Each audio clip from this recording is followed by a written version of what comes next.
Assalomu alaykum, YouTube kanalida kuzatayotgan obunachilarimiz 6-aprel mana kecha Real Tiger degan giloslarni syomka qilib tashlagan edim. Mana holatlari ko'chatdi. O'zim chayna tegonlar mana ko'karishlari zo'r, xudo xolasa. Juda ko'p navlar paymat qilganmiz. Gilosda tem bo'lib, mana bu yerda 1-2 dona mevasidan chap qolibdi. Birinchilik mana.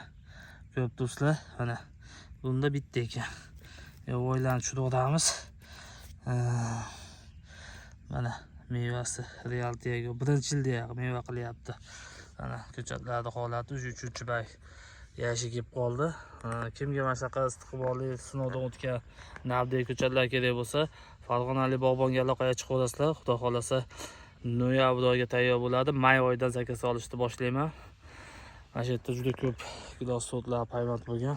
Mana ko'p do'stlar, 1,5 gektar yer maydonida. Mana ko'chatlarimiz holati.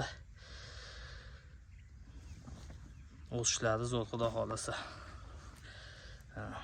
Ko'chat holat. Sog' bo'lasizlar, video bittadan like bosishdan chiqmasin.